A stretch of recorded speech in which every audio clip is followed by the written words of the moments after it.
చెప్పండి, ఎక్కడికి వెళ్తారు అంటే కొత్త సంవత్సరంకి వెళ్తారు. కానీ దేవుని నమ్మిన వారు మాత్రం దేవునితో క్రొత్త సంవత్సరం అడిగి పెడతారు. దేవునికి మహిమ కలుగును గాక. హల్లెలూయా. ఖచ్చితంగా మీకు చెప్తున్నాను, దేవుని సన్నిధిలోకి వచ్చిన మీ అందరికీ సంపూర్ణమైన ఆనందము, సంతోషము మీ అందరికీ కలుగును గాక. ఆమేన్. వాక్యంలోకి వెళ్దాం. నేను త్వరగా నేను ముగింపులోకి తీసుకుని వస్తాను. వాక్యం చదువుకుందాం. కీర్తనల గ్రంథము 122వ అధ్యాయము. కీర్తనల గ్రంథము 122వ అధ్యాయము 6-7 వచనాలను చదువుకుందాం. 122వ అధ్యాయము కీర్తనల గ్రంథము. యెరూషలేము యొక్క క్షేమము కొరకు ప్రార్థన చేయుడి. యెరూషలేమా, నిన్ను ప్రేమించు వారు వర్ధిల్లుదురు. నీ ప్రాకారములలో నెమ్మది కలుగును గాక, నీ నగరులలో క్షేమముండును గాక. దేవుడి మాట ద్వారా మనందరితో మాట్లాడును గాక. ఆమేన్. ఆమేన్. ఆమేన్. ఇక వాక్యంలోకి వెళ్తున్నాను. ఇంకా ఎవరు కూడా అటు తిరగటం కానీ ఏం చేయటం కానీ ఉండకూడదు. అవసరమైతే మీరు మధ్యలో లేకూడదు. ఫ్యాన్స్ ఆఫ్ చేసేయండి. లేకండి, ఫ్యాన్స్ ఆఫ్ చేసి మళ్ళీ మధ్యలో ఖచ్చితంగా లేస్తారు. ఇది పక్క, ఇది వాస్తవం. అందుకనే ఖచ్చితంగా నేను వాక్యంలోకి వెళ్తున్నాను. 7వ వచనం, 122వ అధ్యాయం 7వ వచనం. నీ ప్రాకారములలో నెమ్మది కలుగును గాక, నీ నగరులలో క్షేమముండును గాక. చాలు. గమనించండి, 22వ అధ్యాయము అన్నటువంటి ఈ కీర్తనల గ్రంథము దావీదు భక్తుల ద్వారా పరిశుద్ధాత్మ ప్రేరేపణలో మాట్లాడుతున్నటువంటి మాట. ఇప్పుడు మనం చదువుకున్నటువంటి మాట ఏముంది? ఆ మాటలో పరిశుద్ధాత్మ దేవుడు ఏమి తెలియపరచాలనుకుంటున్నాడు అంటే, ప్రాకారము కలిగినటువంటి దాంట్లోనట నెమ్మది కలుగుతుందట. గమనించండి, నీ నగరులలో క్షేమముండును గాక అని మాట్లాడారు. ఈ మాటను అర్థమయ్యేలాగా మరొక ట్రాన్స్లేషన్ లో ఈ విధంగా ఉంది. అదేంటి అంటే, ప్రాకారము కలిగినటువంటి నగరాలలో అట క్షేమము, సమాధానము ఆ నగరములో ఉంటుంది. దేవునికి మహిమ కలుగును గాక. ప్రాకారము కలిగినటువంటి నగరములో ఏముంటుంది అని అంటే, ఇక్కడ పరిశుద్ధాత్మ దేవుడు మాట్లాడుతున్నాడు. మొదటిగా నెమ్మది ఉంటుంది, రెండవదిగా క్షేమం ఉంటుంది. చెప్పండి ఒకసారి, ఏముంటుంది? క్షేమము ఉంటుంది. గమనించండి, ప్రాకారము అంటే ఏంటి అనేది మీ ముందుకు పెట్టి నేను త్వరగా ముందుకు వెళ్తాను. ప్రాకారం అంటే ఏంటి అని మనం ఆలోచన చేస్తే, మన ఇంటికి ఒక ప్రాకారం ఉంటుంది. దాన్నే మనం అంటాము ప్లారీ గోడ అని అంటాం. ఏంటది? మనం ప్లారీ గోడ అని అంటాం, కానీ దాని పేరు అది కాదు. నోరు తిరగక మనం ప్లారీ గోడ అంటాం. అదేంటో తెలుసా? ప్రహరీ గోడ అని అంటాం. చూడండి ఒకసారి, ఏ గోడ? ప్రహరీ గోడ అని అంటారు. కానీ మన వాళ్ళందరూ కూడా ఏమని పిలుస్తారంటే, నోరు తిరగక ప్లారీ గోడ అంటారు. సరే, ఏదైతే ఏముంది, మన ఇంటి చుట్టూ కూడా మనం ఏమి కట్టుకుంటాము అంటే ప్లారీ గోడ కట్టుకుంటాం. ఈ ప్రహరీ గోడ అన్న ఈ గోడకు పేరు ఏంటో తెలుసా? ఇది ఒక ప్రాకారముగా మనము మన ఇంటి చుట్టూ కూడా నిర్మించుకుంటాం. ఎందుకని అని అంటే, మన ఇంటిలోనికి ఏదైనా విష పురుగు రావాలన్నా, మన ఇంటిలోనికి ఏదైనా హాని చేసేది రావాలన్నా, మొదటిగా ఏది దాటుకుని రావాలి అంటే, ఏదైతే మనము చుట్టూ ప్రహరీ గోడగా నిర్మించుకున్నామో దానిని దాటి మన ఇంటిలోనికి రావాలి. దేవునికి మహిమ కలుగును గాక. గమనించండి, మన ఇంటి చుట్టూ ఎలాగైతే ప్రహరీ గోడను మనం నిర్మించుకుంటామో, మన చుట్టూ కూడా కొన్ని ప్రాకారాలు ఉండాలట. చెప్పండి ఒకసారి, ఏముండాలి?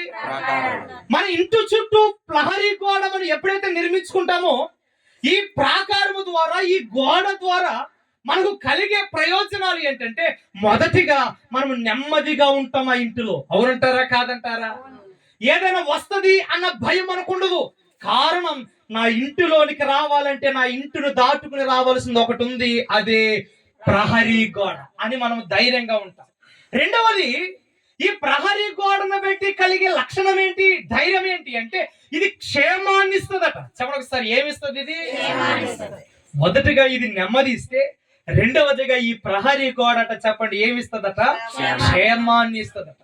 ఇది భౌతిక స్వరూపంగా కనబడుతున్న మన ఇంటి చుట్టూ కలుగుతున్నటువంటి క్షేమము, నెమ్మది అయితే, మన చుట్టూ కూడా ప్రాకారము కలిగి ఉంటేనట ఆ ప్రాకారము మనకు నెమ్మదిని, క్షేమాన్ని దయచేస్తుందట. దేవునికి మహిమ కలుగును గాక.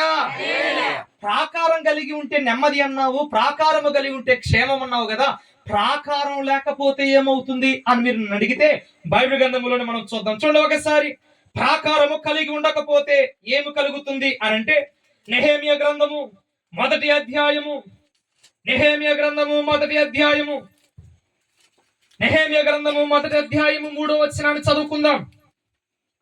3వ వచనం కనబడలేదా? 400 పాత నిబంధన పేజీ నెంబర్ 401. నెహెమ్యా గ్రంథము మొదటి అధ్యాయము 3వ వచనం నుంచి చదువుతున్నాను, చూడండి.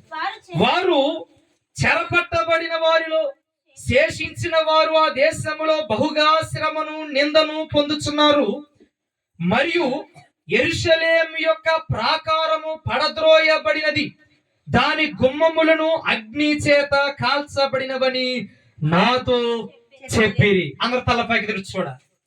ప్రాకారము కలిగి ఉంటే, ప్రహరీ గోడ అనేది మన భాషలో మనం చెప్పుకుంటే ఈ గోడ, ఈ ప్రాకారం అనేది నెమ్మది క్షేమము కలిగిస్తుంది అని మనం చూసాం. మరి ఈ ప్రాకారము కలిగి లేకపోతే ఏమవుతుందట అంటే, ఈ ప్రాకారము లేని వారికట శ్రమయు దుఃఖము వారికి కలుగుతుందట. చెప్పండి ఒకసారి, ఏం కలుగుతుంది? ఏంటి సందర్భము అని ఆలోచన చేస్తే, ఇక్కడ ఇశ్రాయేలీయులు కలిగినటువంటి ఇజ్రాయెల్ అనే దేశంలో యెరూషలేము పట్టణం, ఈ పట్టణం చెప్పండి ఒకసారి, ఏ పట్టణం ఇది? యెరూషలేము పట్టణం. ఈ యెరూషలేము పట్టణము చుట్టూ కూడా ఏముండేదో తెలుసా? ప్రహరీ గోడ, లేదా మన భాషలో మనం చెప్పుకోవాలంటే ఒక పెద్ద ప్రాకారం ఉండే. ఆ రోజులలో ప్రతి దేశపు చుట్టూ కూడా ఏం కలిగి ఉండేవాళ్ళు అంటే గోడను కలిగి ఉండేవాళ్ళు, ప్రాకారాన్ని కలిగి ఉండేవాళ్ళు.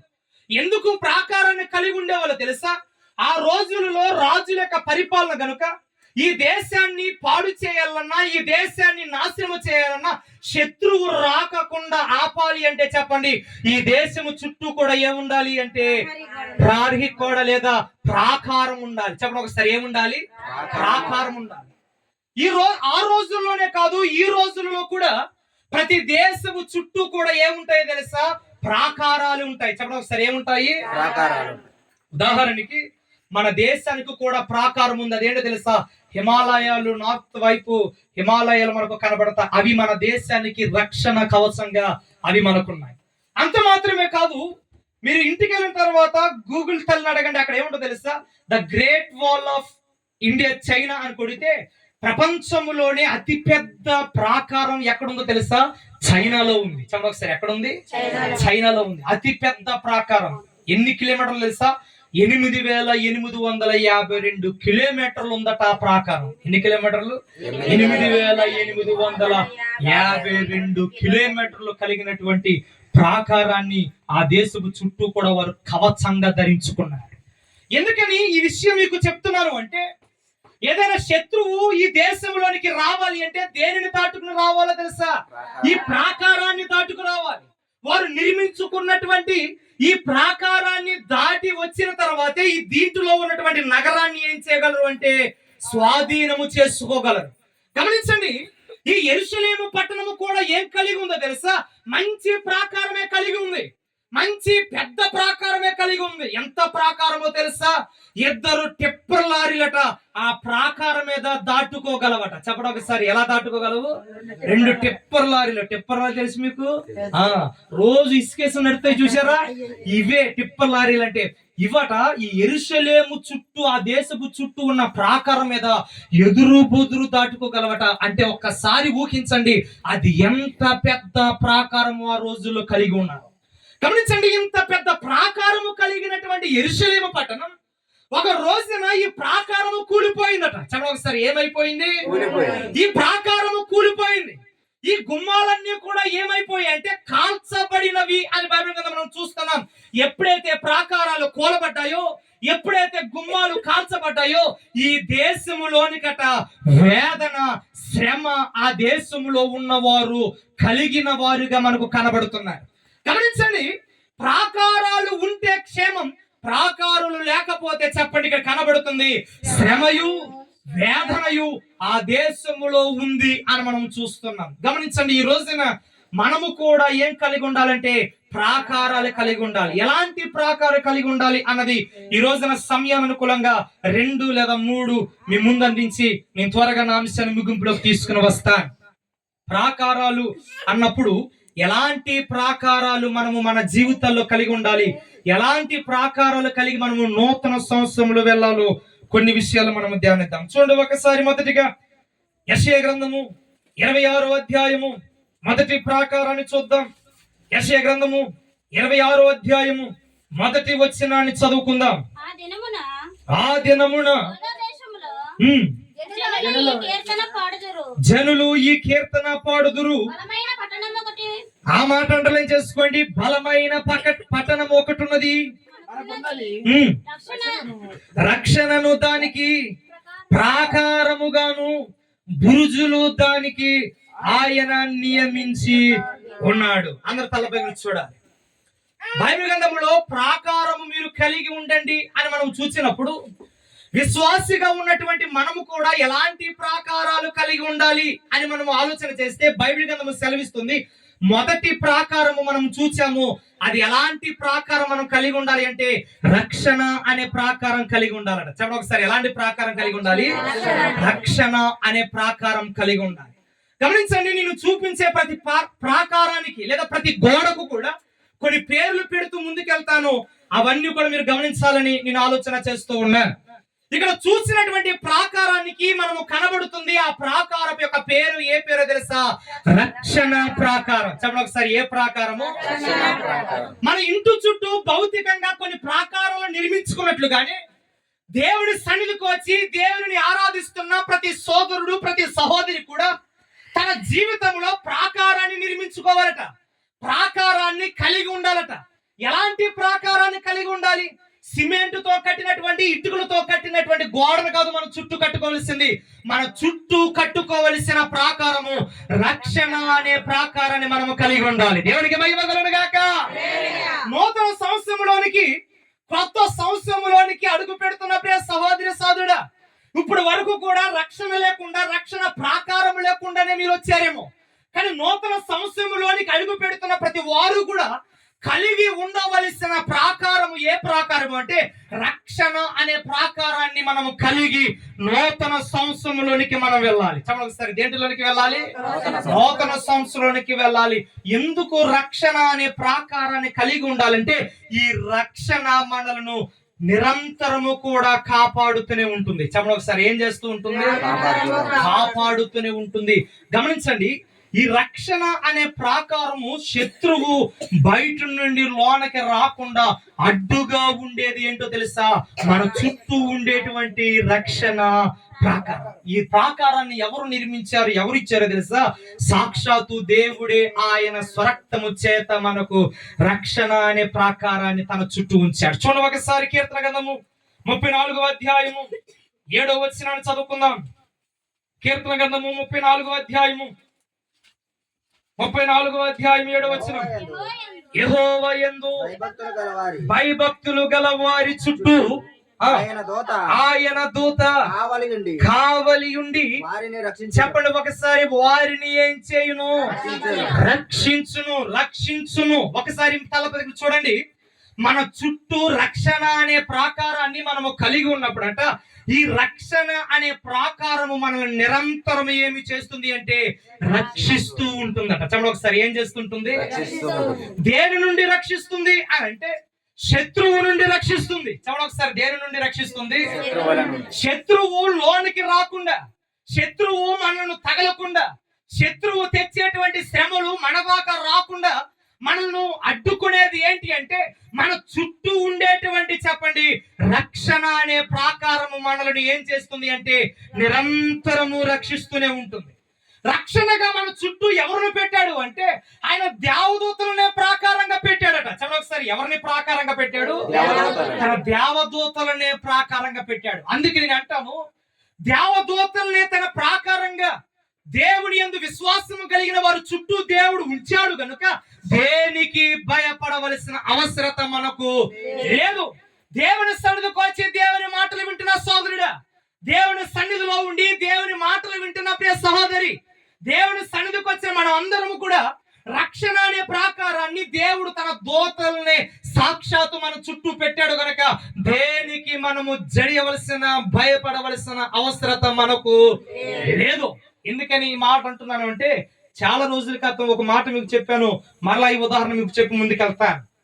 ఒక స్త్రీ అంటే దాదాపు 35 సంవత్సరాల నుండి 40 సంవత్సరాల లోపు ఉన్నటువంటి ఒక ఆడావిడ, ఈమె ప్రతి నిరంతరము కూడా క్రీస్తు యేసు ప్రభువును తెలుసుకున్న తర్వాత ప్రతి వారికి సువార్త చెప్పకుండా ఎప్పుడు నిద్రపోయేది కాదట. చెప్పండి ఒకసారి, ఏం చేసేది కాదు?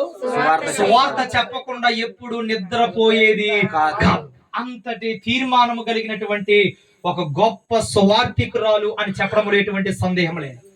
ఈ స్త్రీ ఒక రోజున ఒక ప్రాంతానికి వెళ్ళి సువార్తను ప్రకటించిన తర్వాత అవతల వైపు ఉన్న గ్రామానికి వెళ్ళాలి అని ఆలోచన చేసి ఇక్కడ కూడిన వారందరితో కూడా చెప్పిందట, ఇదిగో మీ అందరికి నేను ప్రార్థన చేశాను, వాక్యాన్ని ప్రకటించాను కదా, నేను అటువైపు ఉన్నటువంటి గ్రామానికి కూడా వెళ్ళి ఏం ప్రకటిస్తాను? సువార్తను ప్రకటిస్తాను అని అంటే వీళ్ళందరూ కూడా అడ్డుకున్నారట. ఎందుకో తెలుసా? అమ్మా, నువ్వు ఈ గ్రామాన్ని దాటుకుని ఆ గ్రామం వెళ్ళాలంటే మధ్యలో ఒక అడవి ఉందమ్మా అన్నారట. చెప్పండి ఒకసారి, ఏముంది? అడవి ఉంది. ఆ అడవిని దాటి వెళ్ళటము ఆడావిడిగా నీకు సాధ్యము కాదమ్మా, ఈ రోజుకి ఇక్కడే ఆగిపో అని చెప్పారట. ఎందుకో తెలుసా? అప్పటికే చీకటి పడటం ప్రారంభించింది. అప్పటికే పొద్దుగుపోయింది, చీకటి మసక చీకటి పడటం ప్రారంభించింది. ఈమె ఏదేమైనప్పటికీ నేను అవతల పక్కన ఉన్న గ్రామానికి వెళ్ళి సువార్తను ప్రకటించాలన్న బలమైన తీర్మానం కలిగి ఈమె ప్రయాణం చేయటం మొదలు పెట్టింది. ఎంత చెప్పినా, ఎన్ని మాటలు చెప్పినా ఈ స్త్రీ ఆగలేదు. ఆమె ప్రయాణం చేసి అలాగ అడవిలోనికి వెళ్ళిపోయింది. ఆ అడవిలోనికి వెళ్ళిన తర్వాత అడవిలో ఒక ఆయనను చూసిందట. ఈమె ఎవరిని చూసింది? ఒక వ్యక్తిని చూసింది. ఆ వ్యక్తి ఎలా అంటాడు తెలుసా? ఆ అడవిలో ఒక క్షుద్ర పూజలు చేస్తున్నటువంటి ఒక మాంత్రికుణ్ణి అక్కడ చూసిందట. చెప్పండి, ఎవరిని చూసింది? వీళ్ళు చెప్పారు, అమ్మా నీకు వెళ్ళటము అంతా మంచిది కాదు, మగోలుగా ఉన్నటువంటి మేమే ఆ అడవిలోనికి వెళ్ళాలంటే సాయంత్రం అయ్యేసరికి ఎలా పడుతున్నామో తెలుసా? భయపడుతున్నాము. కానీ నువ్వు ఆడావిడు, నువ్వు స్త్రీవి, నువ్వు వెళ్ళటం అంత మంచిది కాదు అని చెప్పినా గాని ఈమె సస్యమేరా మాటలు వినకుండా ఆమె ధైర్యంగా వెళ్తానని వెళ్ళిపోయింది. వీళ్ళ చెప్పినట్లుగానే ఆ అడవి మధ్యలో ఒకడున్నాడు, వాడు క్షుద్ర పూజలు చేస్తున్నాడు. ఇలా చూసేసరికి ఈమె వాడిని చూసింది. వాడు మంచి పనితనంలో ఉన్నాడు. వాడు అలాంటి ప్రాయములో అలాంటి పరిస్థితుల్లో ఉంటే ఈమె వెళ్ళి ఎవరిని కదిపిందో తెలుసా? ఎవరైతే మాంత్రికం చేస్తున్నాడో ఆ వ్యక్తిని కదిపింది. అన్నా, నాకు దాహం వేస్తుంది, కాస్త మంచినీళ్ళు ఇస్తావా అని అడిగిందట. చూడండి ఒకసారి, ఏమని ఇస్తావా? మంచినీళ్ళు ఇస్తావా అని అడిగితే వీడికి కోపం వచ్చింది. ఎందుకని? వీడు చేస్తున్న పనిని కాదని ఆమె కదిపింది కదా. ఈయనకు కోపం వచ్చింది. ఎవరు కదపరు కదా, ఎవరు ఆడవాసి వినపడుతుందని వెనక్కి తిరిగి చూశారు కట. ఒక తెల్లని వస్త్రాలు కట్టుకున్నటువంటి ఒక స్త్రీని చూశాడట. చూడండి ఒకసారి, ఎవరిని చూశాడు? వెంటనే ఆమెను చూశాడు. వెంటనే అడుగుతున్నాడు, అమ్మ నీకేం కావాలి అని అంటే ఈ స్త్రీ అంటుంది, అన్న నాకు దాహం వేస్తుంది, నేను సువార్థికురాలిని, క్రీస్తు యేసును ప్రకటించే ఒక వ్యక్తినన్నా, నాకు దాహం వేస్తుంది, గుక్కెడు నీళ్ళు ఇస్తావా అని అడిగితే వీడు ఏం చేశాడు తెలుసా? సరే ఇస్తానని ఒక గ్లాసులో నీళ్లు తెచ్చి చెప్పండి ఆ స్త్రీకి ఇచ్చాడు. ఆమె అన్నది, అన్న నువ్వు ఇచ్చావు, చల్లగా ఉంది, చాలా మంచిగా ఉంది, దాహము దప్పిక తీరింది అని ఈమె చెప్పి మరలా ఆమె వెళ్ళవలసిన మార్గములో ఆమెకు వెళ్ళిపోయి ఆ ప్రాంతంలో కూడా, ఆ గ్రామంలో కూడా సువార్తను ప్రకటించి మరలా తిరిగి వస్తుందట. గమనించండి, ఇదే మాట ఈ గ్రామస్తులు ఎలాగైతే చెప్పారో అవతల పక్కన ఉన్న గ్రామస్తులు కూడా అదే చెప్పారు. అమ్మ చీకటి పడుతుంది, నువ్వు ఆ అడవిలోనికి వెళ్ళటం నీకు అంత మంచిది కాదు అని చెప్పినా కానీ ఈమె వినకుండా, నిన్న వచ్చాను కదా, ఈ రోజు కూడా వెళ్తానని ఆమె ధైర్యం చేసి వచ్చింది. ధైర్యం చేసి వచ్చేసరికి మరుసటి రోజు కూడా చెప్పండి, వాడు అక్కడే ఉండి అదే ప్రాంతంలో ఏం చేస్తున్నాడు? అదే పని చేస్తా ఉంటే మరలా కదిపిందట. అన్నా నాకు కాస్త మంచినీళ్ళు ఇస్తావా అని అడిగిందట. వెంటనే ఇలా అడిగేసరికి వెంటనే వీడు ఉలిక్కిపడ్డాడు. ఎందుకు తెలుసా? వీడు వెనక తిరిగి చూసేసరికి తెల్లని వస్త్రాలతో నిన్న సేమ్ ఏ స్త్రీ అయితే కనబడిందో ఈ రోజు కూడా అదే స్త్రీ కనబడేసరికి ఈ వ్యక్తి, ఈ క్షుద్ర పూజలు చేసేటువంటి ఈ మాంత్రికుడు గడగడ వణకటం ప్రారంభించాడట. చెప్పండి ఒకసారి, ఏం చేయటం ప్రారంభించాడు? ఎందుకు వణుకుతున్నాడు? మీకు వచ్చిన ప్రశ్నే ఆ రోజున ఆమె కూడా వచ్చింది. ఎందుకు వణుకుతున్నావయ్యా, ఎందుకు భయపడుతున్నావయ్యా అంటే ఆ స్త్రీతో ఈ మాంత్రికుడు చెబుతున్నాడట, అమ్మా నిన్న నువ్వు నాకు నీళ్లు అడిగావు చూడు, ఆ నీళ్లు నేను ఉత్తి నీళ్లు మాత్రమే లేదు, ఆ నీటిలో నేను మంత్ర ప్రయోగము చేసి ఇచ్చిన నీళ్ళమ్మా నీళ్లు. కానీ నువ్వు వెళ్ళిన మరు క్షణం నేను ఏమైపోవాలి తెలుసా, నా లెక్క ప్రాయములు నువ్వు చచ్చిపోవాలి, రక్తము కక్కుకుని చచ్చిపోవాలి. కానీ మరుసటి వారం మరుసటి రోజు మరలా నువ్వు క్షేమముగా వచ్చావు అంటే ఇదిగో నువ్వు సామాన్యమైన దానివి కాదు, అమ్మా నువ్వు ఎవరు అసలు అని అడిగితే ఆమె చెప్పిందట, అయ్యా ఇది నా గొప్పతనము, నజరేయుడైన యేసు ప్రభు అనే నన్ను రక్షించాడు అని సువార్త చెప్పిందట. తర్వాత రోజుల్లో ఎప్పుడైతే ఆ సువార్తను విన్నాడో తర్వాత రోజుల్లో ఈ వ్యక్తి సువార్తికునుగా యేసు క్రీస్తును ప్రకటించే ఒక సేవకుడు అయిపోయాడు. దేవునికి మహిమ కలుగును గాక. ఈ వ్యక్తి సాక్ష్యం చెప్తున్నప్పుడు ఒక మాట చెప్పేవాడు, ఏంటో తెలుసా, ఒకప్పుడు నేను క్షుద్ర పూజలు చేసేవాడిని, ఒకప్పుడు నేను ఒక మాంత్రికుడిని, కానీ క్రీస్తు యేసు నన్ను రక్షించి నన్ను రక్షణలోనికి నడిపించి ఆయన సేవా పరిచర్య ఏం చేస్తున్నాడు, చేయించుకుంటున్నాడు అని సాక్ష్యము చెప్పటం మొదలు పెట్టాడట. ఎందుకు ఈ మాటలు చెప్తున్నానో తెలుసా, ఈ స్త్రీ ఉన్నటువంటి ఒక అబల స్త్రీ అన్న మాటకు అర్థం ఏంటో తెలుసా, అబల అని అంటారు. అంటే ఏంటో తెలుసా, బలము లేనిది అని అంటారు.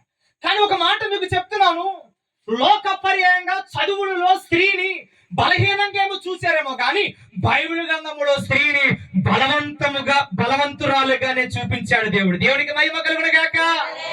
ఆనాడు స్త్రీగా ఉన్నటువంటి ఈమె ధైర్యముగా వెళ్ళింది. ఆమె చుట్టూ ఉన్నటువంటి ధైర్యం ఎలా వచ్చిందో తెలుసా, నా చుట్టూ ఏమున్నాయో తెలుసా, రక్షణ ప్రాకారాన్ని దేవుడు నాకు చెప్పండి ఏం చేశాడు, నిర్మించి ఉంచాడు. ఏ దుష్ట శక్తి గాని ఏ మంత్ర ప్రయోగము గాని నన్ను తాకను కూడా తాకదు. కారణం ఏమిటి అంటే నా చుట్టూ ఉన్నది ఏంటి అంటే తెలుసా, రక్షణ ప్రాకారాన్ని దేవుడు ఉంచాడు. ఒకవేళ ఈ మాటలు వింటా సోదరుడా, నీవు కూడా ఆ స్త్రీ కలిగినట్లుగానే రక్షణ ప్రాకారాన్ని కలిగి ఉండాలి అనుకుంటున్నావేమో. ఇదిగో క్రీస్తు యొద్దకు వచ్చిన మనకు ఆయన రక్తము ద్వారా మన చుట్టూ కూడా ఆయన రక్షణ ప్రాకారాన్ని నిర్మించాలనుకుంటున్నాడు. దేవునికి మహిమ కలుగును గాక. దేవుని సన్నిధికి వచ్చి దేవుని సన్నిధిలో వాక్యం ఉంటున్న సహోదరి, నూతన సంవత్సరంలోకి ఎలా వెళ్ళాలో తెలుసా, రక్షణ ప్రాకారాన్ని కలిగి వెళ్ళాలి. చెప్పండి ఒకసారి, దేని కలిగి వెళ్ళాలి, రక్షణ ప్రాకారము కలిగి ఉండుట ద్వారా దేవునికి అవిధేయమైన పనులు మనము చేయలేమట. చెప్పండి ఒకసారి, దేని చేయలేము, అవిధేయమైన పనులు, దేవునికి ఇష్టమైనవి మనము చేయం. గల కారణం ఏంటంటే క్రీస్తు యేసు మన కన్న తండ్రి గనక ఆయన నిజముగా ప్రేమించేవారట. యేసు ప్రభువుని బాధ పెట్టరట. చెప్పండి, ఏం పెట్టరు.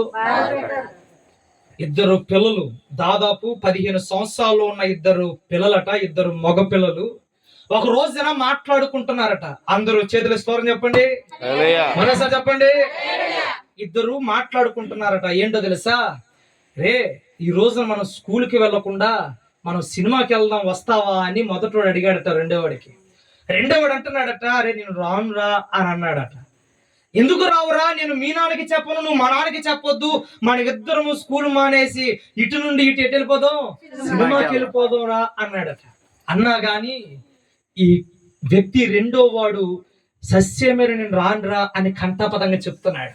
ఎందుకు రావురా, నేను మీ నాన్నకి నేను చెప్పను, నువ్వు మా నాన్నకి చెప్పొద్దు, ఎట్టి పరిస్థితుల్లో మనం ఎవ్వరికి చెప్పొద్దు, మరో కంటికి మనం వెళ్ళినట్లు తెలియదురా, మనం వెళ్ళిపోదాం అని ప్లాన్ వేసుకుంటే ఈ రెండో వ్యక్తి అంటున్నాడట, అరే నేను రానురా అని బలంగా చెప్తున్నాడు. అప్పుడు ఈ మొదటి వ్యక్తి అంటున్నాడు, ఎందుకు రావు, నేను చెప్పనంటున్నాను కదా, డబ్బులేమో లేవా, నేను పెట్టుకుంటాను అని అన్నా కానీ ఈ వ్యక్తి అంటున్నాడు రెండోవాడు, నేను రానురా అని అంటే అప్పుడు అడిగాడట, ఎందుకు రావు అని అడిగితే ఈ వ్యక్తి అన్నాడట, రా మనము సినిమాకి వెళ్తే అక్కడ మా నాన్న ఒకవేళ నన్ను చూస్తే నన్ను కొడతాడని కాదురా నేను రావనంటుంది, అక్కడ చూస్తే మా నాన్న బాధపడతాడని నేను రావట్లేదురా అని అన్నాడట. దేవునికి మహిమ కలుగును గాక. ఈ మాట మీకు అర్థమైందో లేదో నాకు తెలియదు కానీ ఈ చిన్న పిల్లోడులో ఈ 15-14 సంవత్సరాలు కలిగినటువంటి ఈ వ్యక్తి అంటున్నాడు, మా నాన్న కొడతాడని కాదు నేను రానట్లేదు సినిమాకి, మా నాన్న తిడతాడనో కొడతాడనో కాదని నేను రావటం లేదు. మా నాన్న చూస్తే బాధపడతాడ్రా. అలా బాధపడితే మా నాన్న ముఖములో బాధను నేను చూడలేనురా, అందుకే నేను రానురా అని అన్నాడట. ఎందుకు ఈ మాట చెప్పానో తెలుసా? క్రీస్తు యేసు ప్రభు మనకి ఎలా ఉన్నాడో తెలుసా? రక్షణ ప్రాకారంగా ఉన్నాడు. కీర్తన గ్రంథము 12వ అధ్యాయం మీరు ఇంటికి వెళ్ళారు, చదవండి. అక్కడున్నటువంటి మాట అదే. ఆయన మన చుట్టూ ఎలా ఉన్నాడు? రక్షణ ప్రాకారంగా ఉన్నాడు గనక ఆయనను బాధ పెట్టే పనులు ఆయనకు విధేయులుగా ఉన్నవారు ఎవరు కూడా చెయ్యరు. ఏం చేయరు? అవిధేయమైనటువంటి పనులు చేయరు. ఎప్పుడు ఆయనకి ఇష్టలుగా ఉండాలనే ఆలోచన చేస్తారు. అయ్యో, నేను చేస్తే నా తండ్రి కొడతాడనో కాదు నేను చేయటం లేదు, తిడతాడనో కాదు, నేను చేసిన పనిని బట్టి నా తండ్రి ఏమవుతాడు? బాధపడతాడని ఒక కారణము. నిజంగా ఒక మాట మీకు చెప్తున్నాను, గమనించండి. తండ్రిని నిజంగా ప్రేమించే కొడుకు తండ్రిని ఎప్పుడు కూడా చెప్పండి ఏం చేయడు? బాధ పెట్టాడు. గల కారణం ఏంటంటే ఆ తండ్రిలో ఉన్నటువంటి బాధను ఈ కొడుకు ఏం చేయలేడు? చూడలేడు. ఈ కొడుకు చూడలేడు గనక నిరంతరము కూడా ఆ తండ్రిని ఎప్పుడు బాధ తన తండ్రి మొహములు చూడకుండా ఎప్పుడు సంతోషము చూడాలనుకుంటాడు కన్న కొడుకు. అందుకే నీ మాటలు మీకు చెప్తాను. మనలందరినీ కన్నవాడు ఎవరో తెలుసా? నజరేయుడైన యేసు. ఈ నజరేయుడైన యేసు మనందరికీ ఎలా ఉన్నాడు అంటే తండ్రి స్థానంలో ఉన్నాడు. ఎలా ఉన్నాడు? మనము చేసే పనులు ఆయనకు మహిమను తెచ్చేటట్లుగా ఉండాలి కానీ చెప్పండి ఆయనకు అవమానము తెచ్చేటట్లుగా ఉండకూడదు. ఆయన దయ కలిగిన వాడు గనక ఆయన దయ కలిగినటువంటి రెక్కల చాటున మనము భద్రముగా ఉండాలి. గమనించండి, ఇక్కడ మనం చూస్తున్నాము మన చుట్టూ కూడా ఏం కలిగి ఉండాలి? రక్షణ ప్రాకారము కలిగి ఉండాలి. యెషయా గ్రంథంలో మనం చూస్తున్నాము బలమైన పట్టణం, ఒక పట్టణం ఉందట. ఆ పట్టణానికి ఎలాంటి ప్రాకారం ఉందో తెలుసా?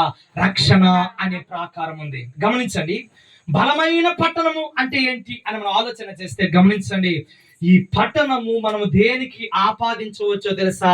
మానవుని జీవితానికి ఆపాదించవచ్చు. ఈ బలమైన పట్టణానికి కలిగి ఉండవలసిన ప్రాకారములు, మొదటి ప్రాకారము చెప్పండి రక్షణ అనే ప్రాకారం మనం చుట్టూ కలిగి ఉండాలి. ఇదే ప్రాకారాన్ని కలిగి ఉన్నాడండి యోబు. చూడండి ఒకసారి యోబు గ్రంథము మొదటి అధ్యాయము, యోబు గ్రంథము మొదటి అధ్యాయము 9వ వచనాన్ని చదువుకుందాం. 9వ వచనం అని అడుగగా, యోబు గ్రంథము మొదటి అధ్యాయము 9వ వచనం, వాడు భూమి మీద అతని వంటి వాడెవడును లేడు అని అడుగగా, అపవాది యోబు ఊరకయే దేవుని యందు భయభక్తులు గలవాడాయన, నీవు అతనికిని అతని ఇంటి వారికిని అతనికి కలిగినటువంటి సమస్తమునకును చెప్పడం ఒకసారి చుట్టూ ఏమి వేసితివి కదా? చెప్పడం ఒకసారి దేవుడు యోబుకును యోబు కలిగినటువంటి సమస్తానికి చెప్పండి ఏం చేశాడట? చుట్టూ కంచి వేశాడు. గమనించండి, రక్షణ ప్రాకారము అన్న మాటలో మనం ఆలోచన చేస్తూ ఉన్నప్పుడు యోబు కూడా ఒక ప్రాకారాన్ని కలిగి ఉన్నాడట. ఈ ప్రాకారము అతని చుట్టూ కంచెగా ఉందట. చూడండి ఒకసారి ఎలా ఉంది? కంచెగా ఉంది. గమనించండి, సాతాను యోబు దగ్గరికి వచ్చినప్పుడు యోబును సాతాను ఏం చేయలేకపోయాడు? ముట్టలేకపోయాడు. దేవుడి దగ్గరకు వచ్చి మాట్లాడుతున్నాడు. ఈ మాట అదే, దేవుడి దగ్గరకు వచ్చి సాతాను దేవుడితో మాట్లాడుతున్నాడు. నువ్వు యోబు చుట్టూ ఏం వేసావు? కంచి వేసావు కదా అని మాట్లాడుతున్నాడు. అంటే ఒక్కసారి జ్ఞాపకం చేసుకుని ఆలోచన చేయటం మొదలు పెట్టండి. అంటే మునుపటే ఈ దేవుని దగ్గరికి రాకముందే సాతాను ఎవరి దగ్గరికి వెళ్ళినట్లు? కంచె ఉంది యోబు చుట్టూ అని ఎలా తెలిసింది సాతానికి? అంటే మొదటిగా ఈ సాతాను దేవుని యొద్దకు రాకముందే ఎవరి దగ్గరికి వెళ్ళాడు? యోబు దగ్గరికి వెళ్ళి యోబును కదిలించాలని చూచాడు.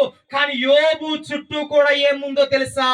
ఆ కంచె ఉంది, రక్షణ ప్రాకారం అతను చుట్టూ ఉంది. అందుకనే సాతాను వచ్చి చెప్పండి యోబును ఏం చేయలేకపోయాడు?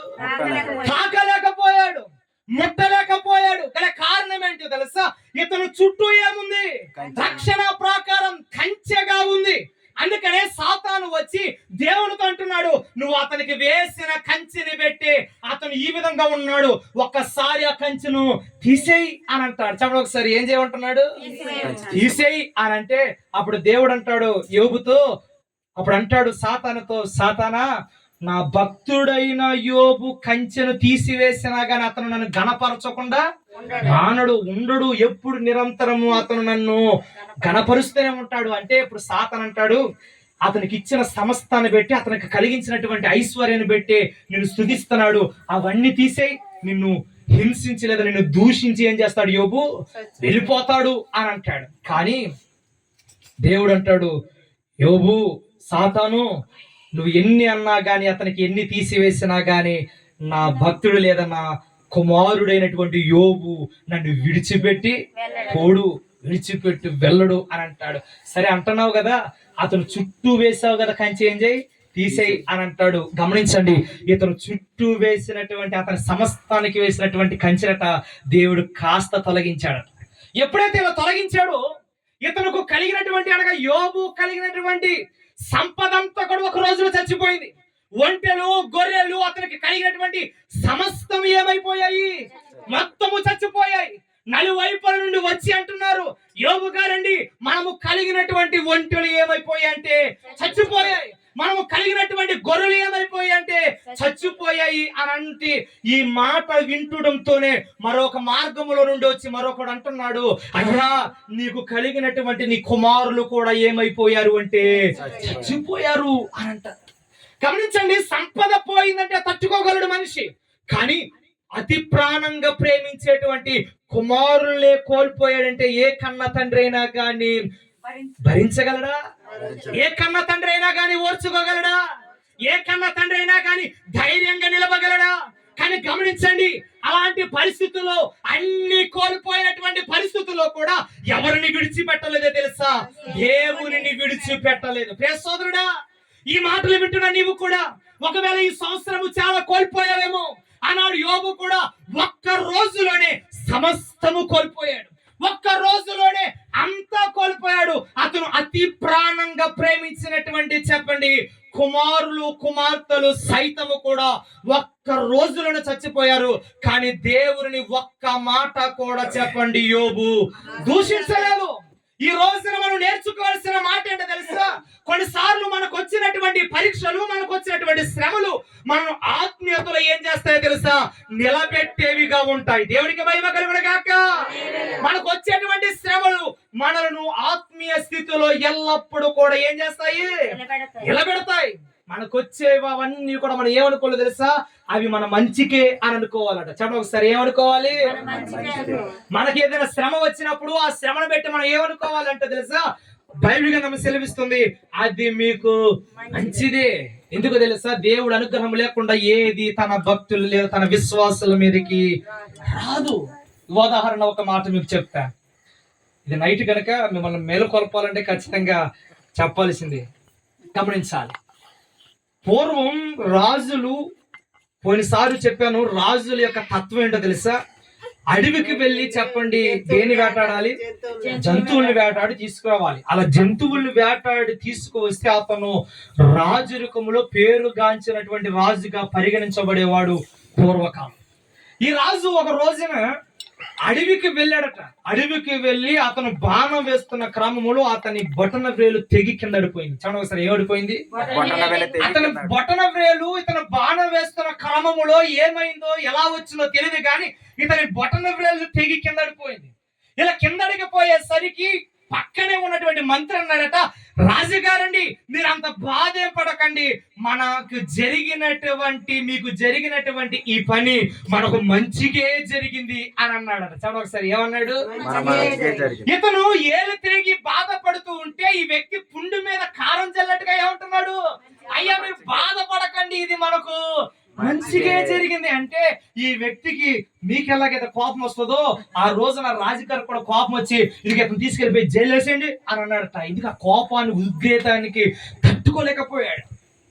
ఎప్పుడైతే అలా అన్నాడో గమనించండి, ఈ వ్యక్తిని తీసుకెళ్లిపోయి ఈ మంత్రి గారిని ఎక్కడ వేసేసారు? జైల్లో వేసేసాడు. కొన్ని రోజుల తర్వాత మరలా, చెప్పండి, రాజుగారు ఎక్కడికి వెళ్ళాడు? మరలా వేటకి వెళ్ళాడు. వేటకి వెళ్ళిన ఇతను అడవిలోనికి వెళ్ళిన తర్వాత ఇతనిని ఎవరు చుట్టుముట్టారు తెలుసా? అడవి జాతి ప్రజలు చుట్టుముట్టేశారు. చదవండి సార్, ఎవరు చుట్టుముట్టారు? అడవి జాతి ప్రజలు చుట్టుముట్టేస్తే వారి యొక్క తత్వం ఏంటో తెలుసా? మనిషి వాళ్ళ జాతి కాని వారిని ఎవరైనా చూస్తే వారిని చంపేసి తినేసేటువంటి మనుషులు వాళ్ళు, నరమాంస భక్షకులు. చెప్పండి, రాజుగారిని ఏం చేశారు తెలుసా? చుట్టేసి అతని వాళ్ళ ఉండేటువంటి ప్రాంతానికి తీసుకెళ్లిపోయారు. ఎందుకు? ఇతని కాల్చుకుని చక్కగా తినటానికి తీసుకుని వెళ్ళిపోతే, గమనించండి, ఇలా తీసుకుని వెళ్ళిపోయిన వారట వీళ్ళకుండే అలవాటు ఏంటో తెలుసా? ఎవరైనా గాని చంపుకుని తినే ముందట ఈ వ్యక్తిని తన దేవతకు ఆ రాయికి బలిస్తారట. చూడొకసారి, దేనికి బలిస్తారు? అలా రాయికి బలించే ముందట వీరు ప్రతి అవయవాన్ని చూస్తారట. చెప్పండి, ఎందుకో తెలుసా?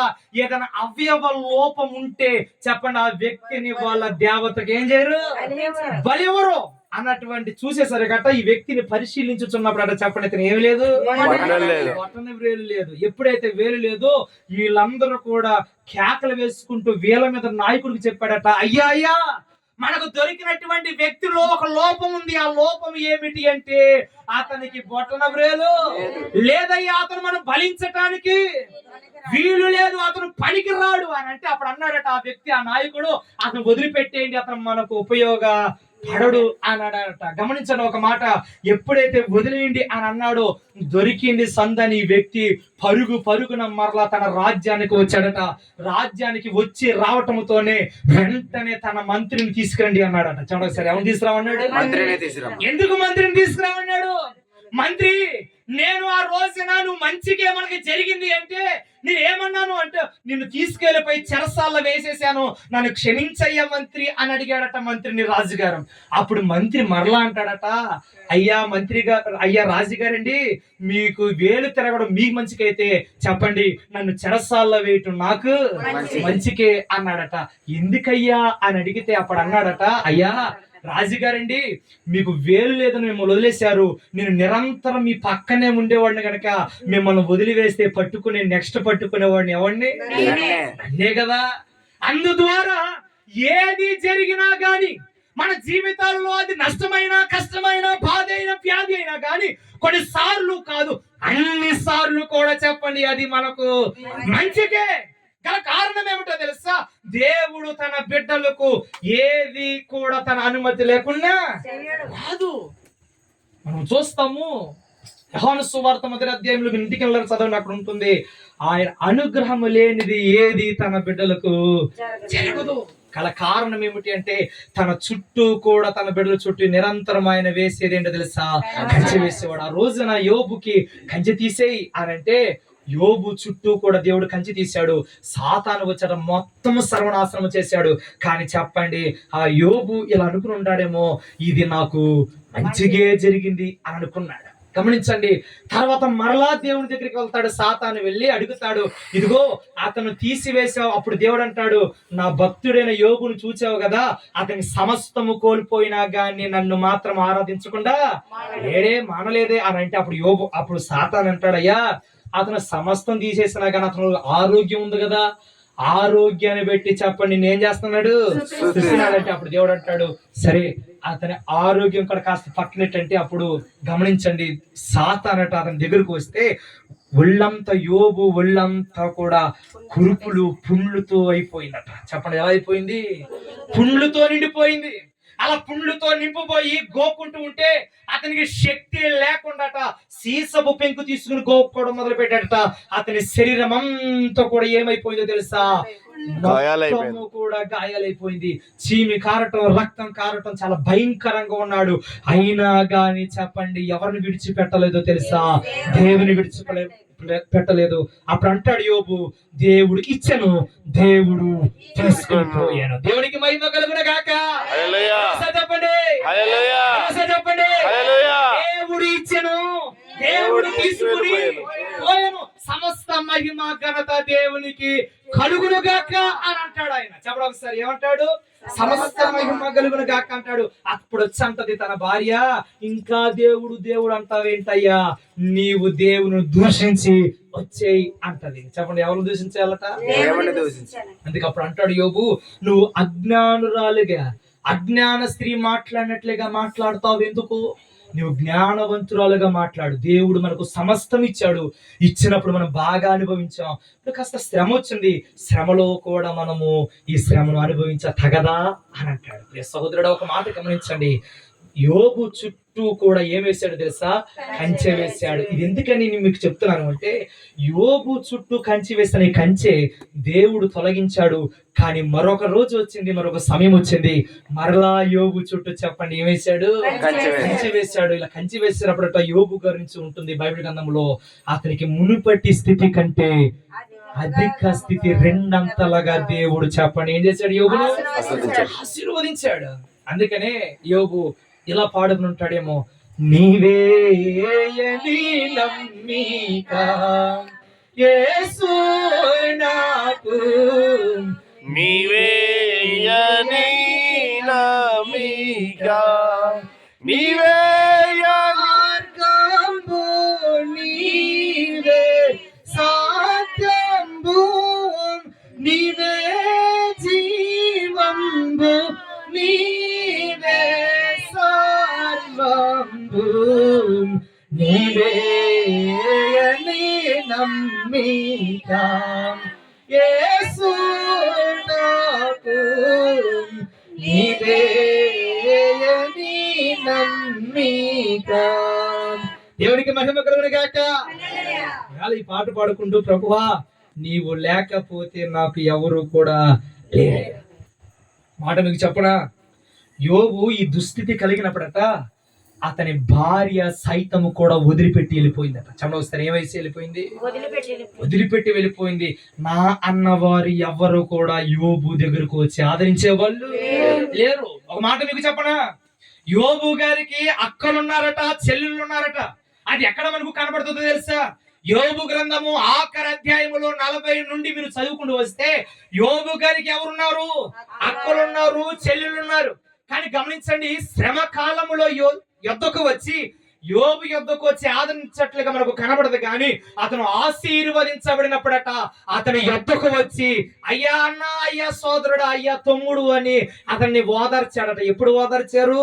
అన్ని కలిగినప్పుడు వచ్చారు, కానీ ఏమీ లేనప్పుడు అతని దగ్గరికి వచ్చిన దాఖలాలే లేవు. గమనించండి ఒక మాట, ఆ రోజుల్లోనే కాదు ఈ రోజుల్లో కూడా మనిషి దగ్గరికి ఒక వ్యక్తి రావాలి అంటే మనిషి యొద్ద చూచేది ఏంటో తెలుసా? డబ్బును చూస్తాడు మనిషి. ఇది మనిషి యొక్క నైజం, మనిషి యొక్క తత్వం ఏంటో తెలుసా? బెల్లం చుట్టూ కూడా చీమలు మెసిలినట్లుగా మనిషికి డబ్బు ఉంటేనే మనతన అనేది ఉంటుంది. కానీ గమనించండి, ఈ రోజులలో మనిషికి మానవత్వం కూడా కోల్పోయాడు. చూడవసరి ఏం కోల్పోయాడు? మనిషి మానవత్వాన్ని కూడా కోల్పోయి అతను ప్రవర్తిస్తున్న ప్రవర్తన ఎలా ఉందో తెలుసా? భయంకరమైనటువంటి ప్రవర్తన ప్రవర్తిస్తున్నాడు. అతను నావాడు, అతని మనవాడు, మన భేదం అనేది లేకుండా మనిషి విచ్చలివిడితనంగా జీవిస్తున్నాడు. గమనించండి, ఆ రోజున అందరూ యోబుని విడిచిపెట్టి వెళ్ళిపోయారు, కానీ చెప్పండి ఒక మాట, యోబు మాత్రం దేవుని ఎన్నడూ కూడా విడిచిపెట్టలేదు. ఎందుకో తెలుసా? యోబు దేవుని యందు విశ్వాసము కలిగిన వాడు. అతనికి తెలుసు, నాకు దేవుడు కంచె వేశాడు, కానీ దేవుడు మరలా నన్ను చూచే రోజు ఒక రోజు వస్తుంది. మరలా దేవుడు నా చుట్టూ చెప్పండి ఏం వేస్తాడు? వేస్తాడు. మరలా ఆయన ప్రాకారం ఉంచుతాడు. ఆయన జీవము కలిగిన దేవుడు. గమనించండి ఒక మాట, రక్షణ ప్రాకారము కలిగి ఉంటే విశ్వాసికి ఉండేది ఏంటో తెలుసా? క్షేమం. చెప్పండి ఒకసారి, ఏంటది? క్షేమం. మనిషికి రక్షణ ప్రాకారము కలిగిన ప్రతి వారిలో కూడా ఉండేది నెమ్మది. అదే మనం మూలవచనంగా చూసాం 122లో. మనము రక్షణ ప్రాకారము కలిగిన నగరాలలో చెప్పండి, ఒకటి క్షేమం ఉంటుంది, రెండవది చెప్పండి నెమ్మది ఉంటుంది. గల కారణం ఏమిటి అంటే ఆ చుట్టూ కూడా ఏముందో తెలుసా? రక్షణ ప్రాకారం ఉంది. ఇది మొదటిది. రెండవ ప్రాకారాన్ని మీకు చూపిస్తాను చూడండి. ప్రకటన గ్రంథము 21వ అధ్యాయము. ప్రకటన గ్రంథము 21వ అధ్యాయము 14వ వచనాన్ని చదువుకుందాం. 14వ వచనం. ఆ పట్టణపు ప్రాకారము 12 పునాదులు గలది.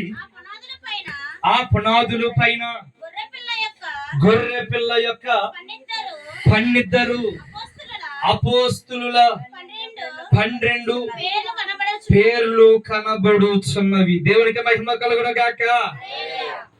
గమనించండి, ఇక్కడ ఒక ప్రాకారం కనబడుతుంది. ఈ ప్రాకారానికి నేను పెట్టిన పేరుని తెలుసా? పునాదులు కలిగినటువంటి ప్రాకారం. చెప్పండి ఒకసారి, ఏ ప్రాకారం ఇది? మొదటిగా రక్షణ అనే ప్రాకారాన్ని మనం చూస్తే బైబిల్ గ్రంథంలో ఉన్న రెండవ ప్రాకారం ఏంటో తెలుసా? ఇది పునాదులు కలిగిన ప్రాకారం. ఇక మనకు కనబడుతుంది ఎన్ని పునాదులు తెలుసా? 12 పునాదులు కలిగినటువంటి ప్రాకారం అన్నమాట. చెప్పండి ఒకసారి, ఎలాంటి ప్రాకారం ఇది? ఈ పునాదులు ఎవరు అని మనం ఆలోచన చేస్తే సాక్షాత్తు యేసు క్రీస్తు ప్రభు వారే ఈ ప్రాకారానికి పునాదులుగా ఉన్నాడు. చెప్పండి ఒకసారి, ఈ ప్రాకారానికి ఎలా ఉన్నాడు?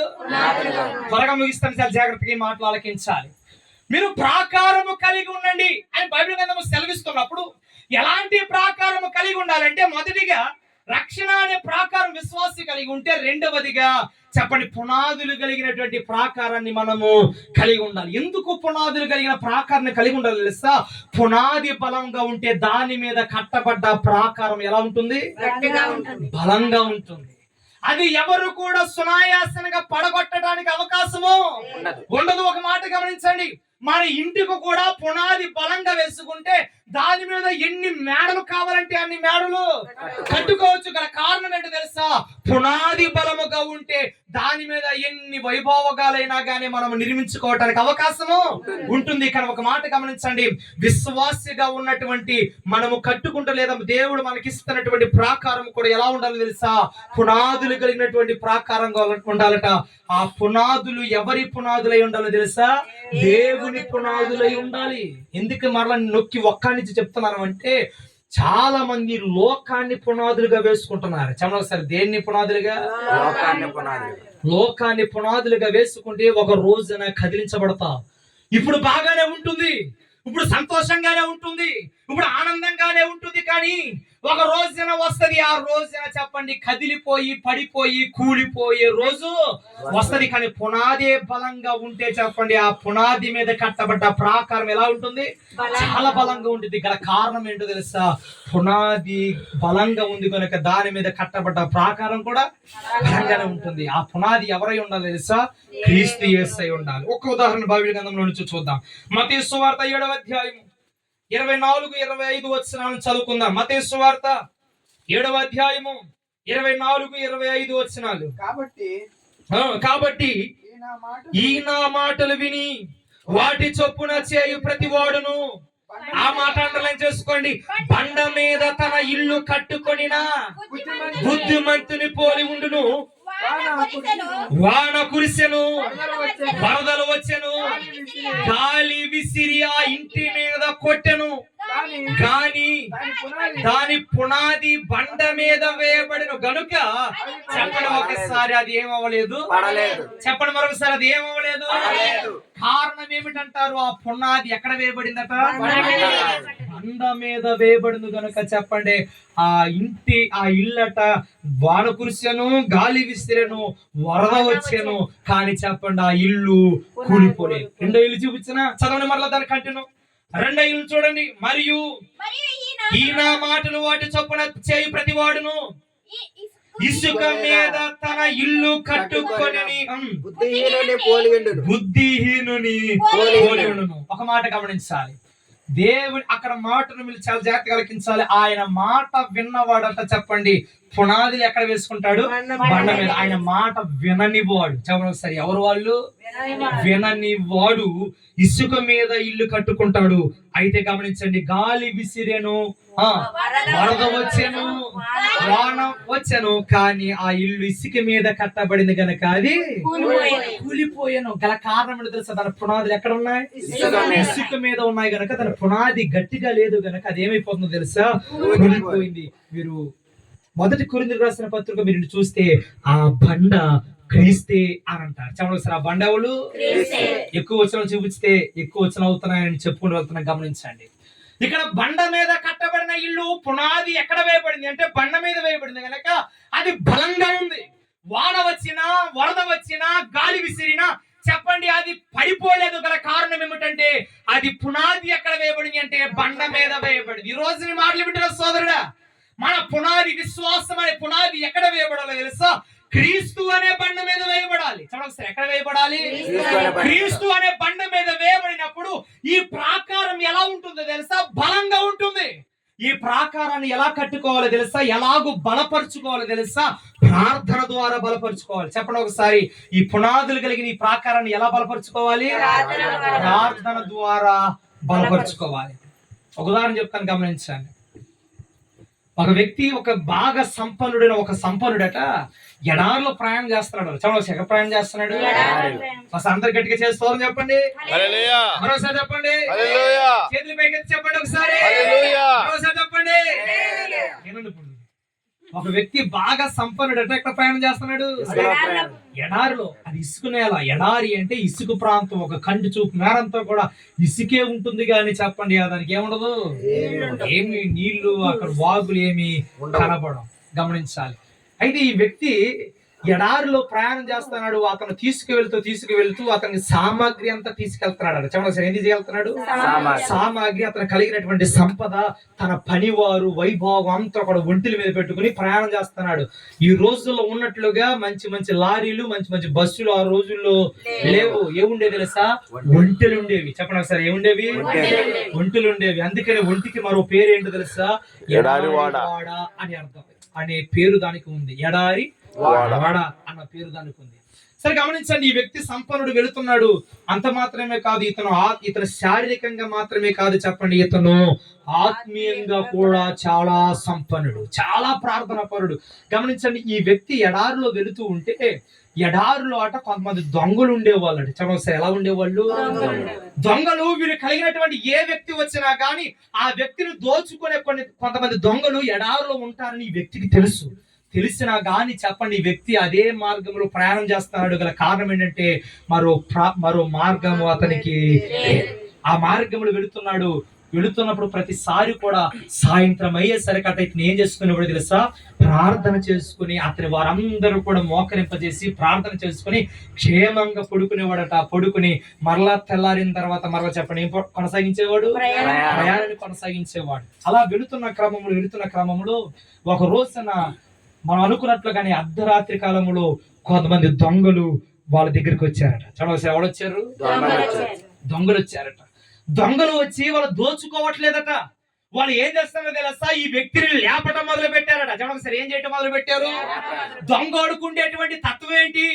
ఎవ్వరు చూడకుండా ఉన్నదంతా కూడా దోచుకుని వెళ్ళిపోవాలి. కానీ ఈ వ్యక్తులు వచ్చినటువంటి ముగ్గురు దొంగలు కూడా ఏం చేశారో తెలుసా? ఇతను దోచుకోవట్లేదట. ఏం చేస్తున్నారంటే వీళ్ళందరినీ లేపి అక్కడ ఉన్నటువంటి ఆ సంపన్నుని కూడా లేపడం మొదలు పెట్టారట. అవయ్యా, లేలే, మాకు కొన్ని సందేహాలు ఉన్నాయి, ఆ సందేహాలకి నువ్వు మాకు సమాధానం ఇవ్వాలి అని అన్నారట. వెంటనే అతను లేచి భయభ్రాంతులైపోయాడు. ఎందుకని?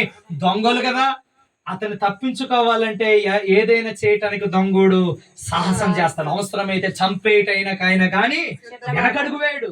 కాబట్టి ఈ వ్యక్తి తొందరపడుతుంటే అప్పుడు అన్నారంట దొంగలు, అయ్యా మేము నిన్ను చంపం, ఒక్కసారి మాకు కొన్ని సందేహాలు ఉన్నాయి, అది మాకు తెలియపరచని అడిగారట. ఏంటయ్యా సందేహం అంటే, అయ్యా నువ్వు ఈ ఎడారిలో వచ్చినది మొదలుకొని ప్రతి రాత్రి కూడా నీకున్నదంతా కూడా దోచుకోవాలని మేము చూస్తున్నాం. అయితే ప్రతి రాత్రి అర్ధరాత్రి కాల సమయంలో నీ దగ్గరకు వస్తున్నాం, కానీ నీ చుట్టూ ఒక పెద్ద గోడ, పెద్ద ప్రాకారాన్ని మేము చూస్తున్నామయ్యా. అదేంటో రాత్రి మాత్రమే ఉంటుంది, తెల్లారి చూచేసరికి చెప్పండి ఏముంటలేదు, ప్రాకారం గోడ ఉండట్లేదయ్యా. దాని రహస్యం ఏంటో మాకు చెప్పయ్యా అని అడుగుతున్నారట. చూడండి సార్, దాని రహస్యం ఏంటో నాకు చెప్పయ్యా అని అంటే అప్పుడు ఈ వ్యక్తి అంటున్నాడట, అయ్యా ప్రతిరోజు కూడా సాయంత్రం అయ్యేసరికి నేను ప్రార్థన ప్రాకారాన్ని నా చుట్టూ వేసుకుని నేను పడుకుంటానయ్యా అని అన్నాడట. నా చుట్టూ ఉండే గోడ, నా చుట్టూ ఉండేటువంటి ప్రాకారము నా ప్రార్థన ద్వారా ఉందయ్యా అని చెప్పాడట. గట్టిగా చేస్తామని చెప్పండి. ఇప్పుడు అడుగుతున్నారు ఆ వ్యక్తులు, అయ్యా మరి రోజు కూడా ప్రాకారం అంతా చుట్టూ తిరిగే వాళ్ళం, కానీ ఎక్కడా కూడా లోనకి వెళ్ళటానికి సీటీ కూడా చెప్పండి ఒక్క వ్యక్తి కూడా లోనకి వెళ్ళేటువంటి అవకాశము లేదు. కానీ ఈ రోజు ఏంటో గాని యథావిధిగా ప్రతిరోజు తిరుగుతున్నట్లుగానే ఎలాగైనా కానీ నీ లోపలికి రావాలని ప్రయత్నం చేశాము. కానీ ఆ తిరుగుతున్న క్రమంలో ఒక మనిషి లోనకి వచ్చే అంత చెప్పండి మార్గం ఏర్పడింది. ఆ మార్గం ద్వారా వచ్చామయ్యా, ఇప్పుడు ఈ మార్గం ఎందుకు వచ్చిందని అడిగారట. అప్పుడు ఈ వ్యక్తి అన్నాడట, అయ్యా ప్రతిరోజు నేను బలంగా ప్రార్థన చేసుకునేవాడిని, కానీ ఈ రోజున నా అలసట ద్వారా కొద్దిసేపు ప్రార్థన చేసుకుని పడుకున్నానయ్యా. ఇదిగో ఆ కొద్దిసేపు ప్రార్థన మిమ్మల్ని ఇక్కడికి నా దగ్గరికి రప్పించేటట్లుగా చేసిందయ్యా అని అన్నాడట. ఒక మాట మీకు చెప్పనా, ఇతని ప్రార్థన ప్రతిరోజు రాత్రి కాల సమయంలో ఎలా ఉండేదట? ప్రాకారముగా, బలమైన ప్రాకారంగా ఉండేది. ఏ దొంగ గాని ఏ హాని చేసేవాడు గాని లోనకి రాకుండా కంచెగా ఉంది. అందుకని అంటాను, ఈ బలమైన ప్రాకారం మనము బండ మీద కట్టుకుంటే ఇది నిరంతరము కూడా చెప్పండి మనం ఎలా పరుచుకోవాలి? బలపరుచుకుంటూ ఉండాలి. ఎలా బలపరుచుకుంటాము అంటే ప్రార్థన ద్వారా దాన్ని ఏం చేయగలం? మనం ఒక మాట మీకు చెప్తాను, గమనించండి. మనము వీకిపోయేవారిగా, చీకిపోయేవారిగా, బలహీనమైపోయేవారిగా మనము ఉండకూడదు. మనం నిరంతరము కూడా బలమైన వారిగా ఉండాలి. ఎందుకు ఈ మాట చెప్తాను అంటే, దేవుణ్ణిలో కొనసాగుతున్నప్పుడు కొన్నిసార్లు బలహీనతలు మనకు వస్తాయి. బలహీనతలు అంటే మీరు శారీరకమైన బలహీనతలు అనుకోకండి, ఆత్మీయమైన బలహీనత అంటే ఏంటి అని మీరు నన్ను అడిగితే, ప్రారంభంలో యేసును నమ్ముకున్న క్రొత్తలో చాలా విశ్వాసం ఉంటారు. ఈ మాట మీరు నమ్మండి. ఎందుకు తెలుసా? ఎంత గొప్ప ప్రార్థన పరులో, లేస్తే ప్రార్థన, కూర్చునే ప్రార్థన, తింటే ప్రార్థన, నడిస్తే ప్రార్థనగా ఉన్నటువంటి వీళ్ళు రోజులు గడించేసరికట చెప్పండి, వీరి యొక్క ప్రార్థన జీవితం ఏమైపోద్దట? తరిగిపోతుందట. చెప్పడం ఏమైపోద్ది? ఇదే బలహీనత అంటే. విశ్వాస జీవితంలో నిరంతరము కూడా బలమైన వారిగా ఉండాలి, కానీ చెప్పండి వీగిపోయేవారుగా, బలహీనమైపోయేవారుగా ఉండటానికి వీలు లేదు. ఎఫెసీ సంఘముతో అది అంటాడు, ఇదిగో నీ మొదటి ఉన్నటువంటి ప్రేమ ఇప్పుడు నీలో తగ్గిపోయింది, అది లేదు అని అంటాడు. తప్పు ఒకటి నీ మీద మోపవలసి ఉంది, ప్రారంభంలో ఉన్నటువంటి నీ ప్రేమ ఇప్పుడు లేదు. ఒకవేళ ఈ మాట వింటున్న సోదరుడా, దేవుడి సన్నిధికి వచ్చిన మన ప్రారంభ జీవితంలో చాలా బాగా భక్తి జీవితం ఉండేదేమో, చాలా బాగా విశ్వాస జీవితంలో ఉండేవారమేమో, కానీ రోజులు గడించేసరికి చెప్పండి మన జీవితము ఏమైపోతుందో తెలుసా? ఆత్మీయతలో తగ్గిపోయేవారిగా మనము ఉండకూడదు. ప్రతి నిత్యము కూడా ఎదిగే వారిగా ఉండాలి, కానీ రోజు రోజుకి దిగజారిపోయేవారిగా ఉండకూడదండి. ఎందుకని ఈ మాటలు అంటే, ఆయన పునాది మీద మనము కట్టబడ్డాం. మన ప్రాకారాలు పునాది మీద ఉన్నాయి. ఆ పునాది ఎవరు అంటే క్రీస్తు యేసే. ఇది రెండవది. మొదటిగా రక్షణ ప్రాకారాన్ని మనం కలిగి ఉంటే, రెండవదిగా చెప్పండి పునాదులు కలిగినటువంటి ప్రాకారాన్ని కలిగి ఉండాలి. మూడవది చెప్పి నేను ముగింపులోకి తీసుకొస్తాను. చూడండి ఒకసారి ఇదే ప్రకటన గ్రంథము 21వ అధ్యాయము 18వ వచనాన్ని చదువుకుందాం. 18వ వచనం, ఆ పట్టణపు ప్రాకారము సూర్యకాంతములతో కట్టబడెను, పట్టణము స్వచ్ఛముగా స్ఫటికముతో సమానమైన శుద్ధ సువర్ణముగా ఉన్నది. ఆ పట్టణపు, ఆ మాట అంటే చేసుకోండి, ప్రాకారపు పునాదులు అమూల్యమైన నానావిధ రత్నములతో అలంకరింపబడి ఉండెను. చాలా అంత తల గురించి చూడాలి. మూడవ ప్రాకారం మనకు కనబడుతుంది. ఆ ప్రాకారానికి పెట్టిన పేరేంటో తెలుసా? అమూల్యమైన ప్రాకారం. చెప్పండి ఒకసారి, ఏ ప్రాకారం? మొదటిగా రక్షణ ప్రాకారం అయితే, రెండవదిగా పునాదులు కలిగిన ప్రాకారం అయితే, మూడవదిగా అమూల్యమైన ప్రాకారం. ఏంటి ఆ ప్రాకారం అంటే, ఇక్కడ శుద్ధ సువర్ణముతో కట్టబడినటువంటి ప్రాకారం అని మనం చూస్తున్నాం. గమనించాలి. అమూల్యము అన్న మాట మనం చూసినప్పుడు ఈ ప్రాకారం మాట ఎలా ఉందట?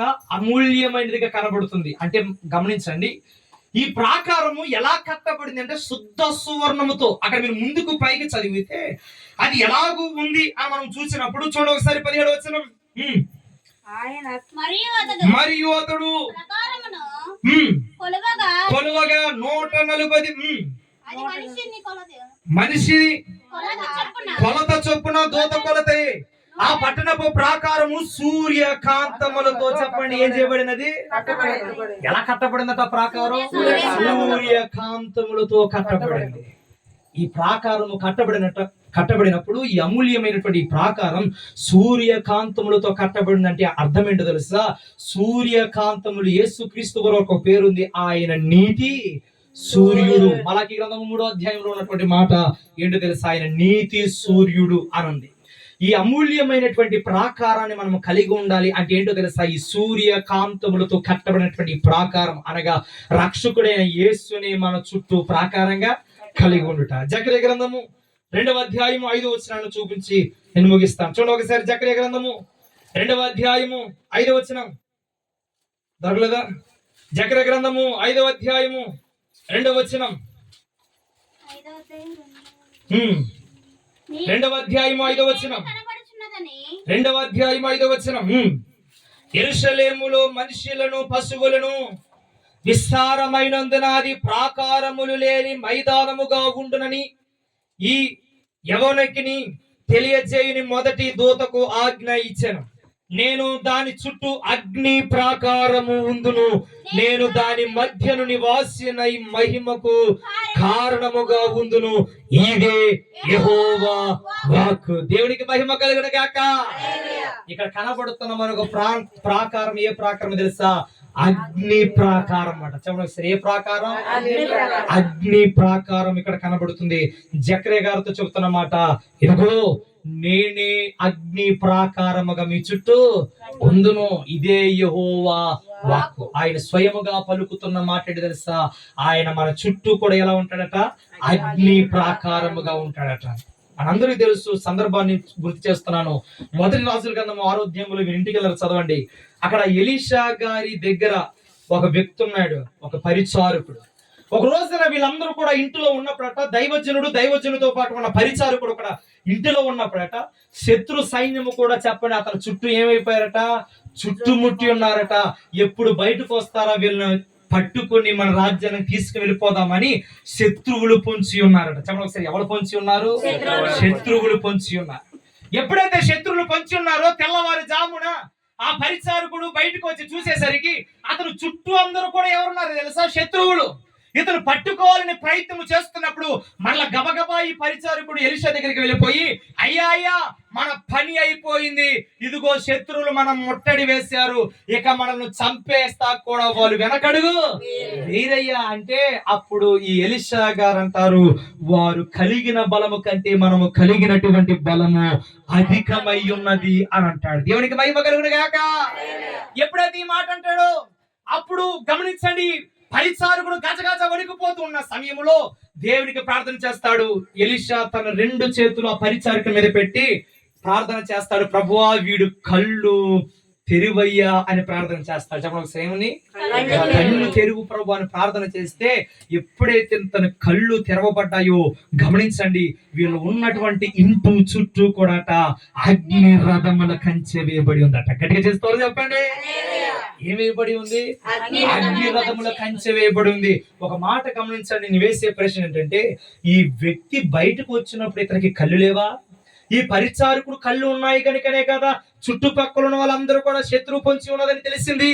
కానీ మరలా దైవజనుడి దగ్గరికి వెళ్ళి కళ్ళు మీద చేతులు ఉంచి, ప్రభువా వీడు కళ్ళుని ఏం చెయ్యి? విచిత్రంగా లేదు? కళ్ళు ఉన్నా గాని కళ్ళు లేని వాడులా ప్రార్థన చేస్తున్నాడు, ప్రభువా వీడి కళ్ళు తెరువు అని. దీని అర్థం ఏంటో తెలుసా? ఇతను భౌతికమైన కళ్ళు కలిగి ఉన్నాడు గాని ఆత్మీయ కళ్ళు దేవుడు వేసిన కంచెను చూడని అంధత్వంలో అతను ఉండిపోయాడు. ఎలా ఉండిపోయాడు? అంధత్వంలో ఉన్నాడు. భౌతికంగా ఉన్నాయి కానీ ఆత్మీయంగా ఇతనికి ఏమి లేవు, కళ్ళు లేవు. దేవుడు చేసేటువంటి మహత్కార్యాలను చూడలేకపోతున్నాడు. గమనించండి, ఇక రాయబడినటువంటి 4వ ప్రాకారం ఏంటి తెలుసా? అగ్ని ప్రాకారాన్ని దేవుడు తన ప్రజల చుట్టూ ఉంచాడు. ఆనాడు ఎలీషా ఇంటి చుట్టూ అగ్ని రథముల కంచె ఉంచినట్లుగానే ఈ రోజున నీ ఇంటి చుట్టూ కూడా దేవుడు ఏమి ఉంచాడు తెలుసా? అగ్ని రథముల కంచె ఉంచాడు.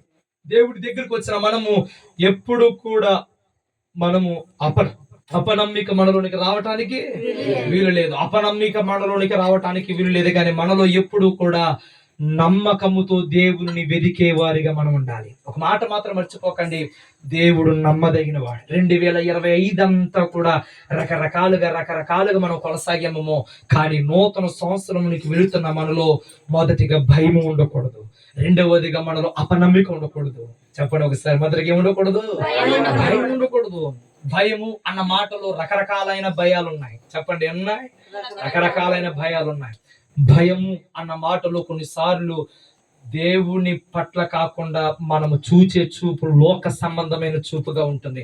అయ్యో నాకు అది జరుగుతుందేమో, అయ్యో నాకు ఎలా అవుతుందేమో అన్నటువంటి భయము మనిషి కలిగి ఉంటాడు. అందుకనే ఒక భక్తుడు రాశాడు, భయము చెందకు భక్తుడా, ఈ మాయాలోక ఛాయలు చూసినప్పుడు భయము చెందకు భక్తుడా, ఈ మాయాలోక ఛాయలు చూసినప్పుడు భయము చెందకు నీవు, దిగులు చెందకు నీవు, భయము చెందకు నీవు, దిగులు చెందకు నీవు, జీవామిచ్చిన యెహోవన్నాడు.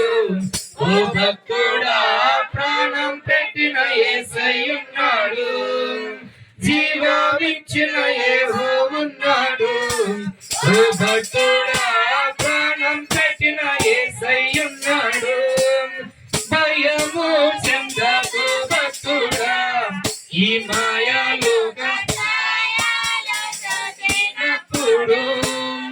బబులోను దేశమందున ఆ ముగ్గురు భక్తులు బొమ్మకు మ్రొక్కనందున, బబులోను దేశమందున ఆ ముగ్గురు భక్తులు బొమ్మకు మ్రొక్కనందున, పట్టి బంధించి రాజు అగ్నిలో పడవేసి, పట్టి బంధించి రాజు అగ్నిలో పడవేసి, నాలుగో వాడు తిరుగలేదా? ఓ భక్తుడా, రాజు రమ్మని పిలువలేదా? నాలుగో వాడు తిరుగలేదా? ఓ భక్తుడా, రాజు రమ్మని పిలువలేదా? భయము చెందకు నీవు, దిగులు చెందకు నీవు, భయము చెందకు నీవు, దిగులు చెందకు నీవు, జీవామిచ్చిన యెహోవన్నాడు. ఓ భక్తుడా, ప్రాణం పెట్టిన యేసయ్యున్నాడు, జీవామిచ్చిన యెహోవన్నాడు. ఓ భక్తుడా, ప్రాణం పెట్టిన యేసయ్యున్నాడు. దేవునికి మహిమ కలుగును గాక. బలో యేసుక్రీస్తు మహారాజుకే, బలో యేసుక్రీస్తు మహారాజుకే. గమనించండి ఒక మాట, నాలుగోదిగా చెప్పి ముగిస్తున్నాను. మన చుట్టూ కూడా దేవుడు ఏ ప్రాకారం ఉంచుతాడట? అగ్నిగుండ ప్రాకారాన్ని ఉంచుతాడు. చెప్పండి, ఏ ప్రాకారం? అగ్ని ప్రకారం. అగ్ని ప్రాకారం. మొదటిగా రక్షణ ప్రాకారం అయితే, రెండవదిగా పునాదులు కలిగిన ప్రాకారం అయితే, మూడవదిగా చెప్పండి శుద్ధ సువర్ణమైనటువంటి అమూల్యమైన ప్రాకారం, నాలుగవదిగా అగ్ని. దేవుడి మాటలు మీ వినికుడిలో దీవించును గాక. ఆమేన్, ఆమేన్, ఆమేన్. చిన్న ప్రార్థన. పరిశుద్ధ ప్రేమ కలిగిన తండ్రి, ఇదిగోనైనా నీ మాట ద్వారా మాతో మీరు మాట్లాడారు. 2025వ సంవత్సరములో దేవా ఉన్నటువంటి మా జీవితం, మేమన్నీ కూడా కోల్పోయినటువంటి మా జీవితాలు అన్నీ మేము దేవా భయంకరమైనటువంటి పరిస్థితుల్లో నుండి మమ్మల్ని నువ్వు తీసుకుని ఇక్కడ వరకు నడిపించావు. అది కేవలం అది నీ కృప అయి ఉన్నది ప్రభు. ఇదిగో రోజున ఈ రోజు ఈ రాత్రికాల సమయంలో ప్రాకారం అన్న మాట ద్వారా మేము 4 ప్రాకారాలు మేము కలిగి ఉండాలి. నూతన సంవత్సరంలోనికి అడుగు పెట్టబోతున్నటువంటి మేము మొదటిగా రక్షణ ప్రాకారాన్ని మేము కలిగి ఉండాలి. రెండవదిగా తండ్రి పునాదులు కలిగినటువంటి ప్రాకారాన్ని మేము కలిగి ఉండాలి అని, మూడవదిగా అమూల్యమైనటువంటి ప్రాకారాన్ని మేము కలిగి ఉండాలని, నాలుగవదిగా అగ్ని ప్రాకారాన్ని మేము కలిగి ఉండాలని మాతో మీరు మాట్లాడారు. వీటన్నిటికీ మూలాధారం నీవై ఉన్నావు ప్రభా. ఇదిగో నీకు ప్రార్థన చేస్తున్నా, మా చుట్టూ ప్రాకారాన్ని ఉంచండి. 2026లోనికి వెళుతున్న మా చుట్టూ కూడా ఎటువంటి ఆపదలు, ఎటువంటి కీడులు, ఎటువంటి ప్రమాదాలు మాకు రాకుండా మా కుటుంబాల చుట్టూ గాని, మా సంఘము చుట్టూ గాని మీరు ప్రాకారాన్ని ఉంచమని కోరుతున్నారు. మీ రక్షణ, మీ కాపుదల, మీ హస్తాన్ని ఉంచమని కోరుతూ నీ నామములకు మహిమ, ఘనత, ప్రభావములు చెల్లిస్తూ యేసు క్రీస్తు పరిశుద్ధ నామము పేర ఈ ప్రార్థన అడిగి వేడుకుని ప్రార్థిస్తున్నాను తండ్రి. ఆమేన్.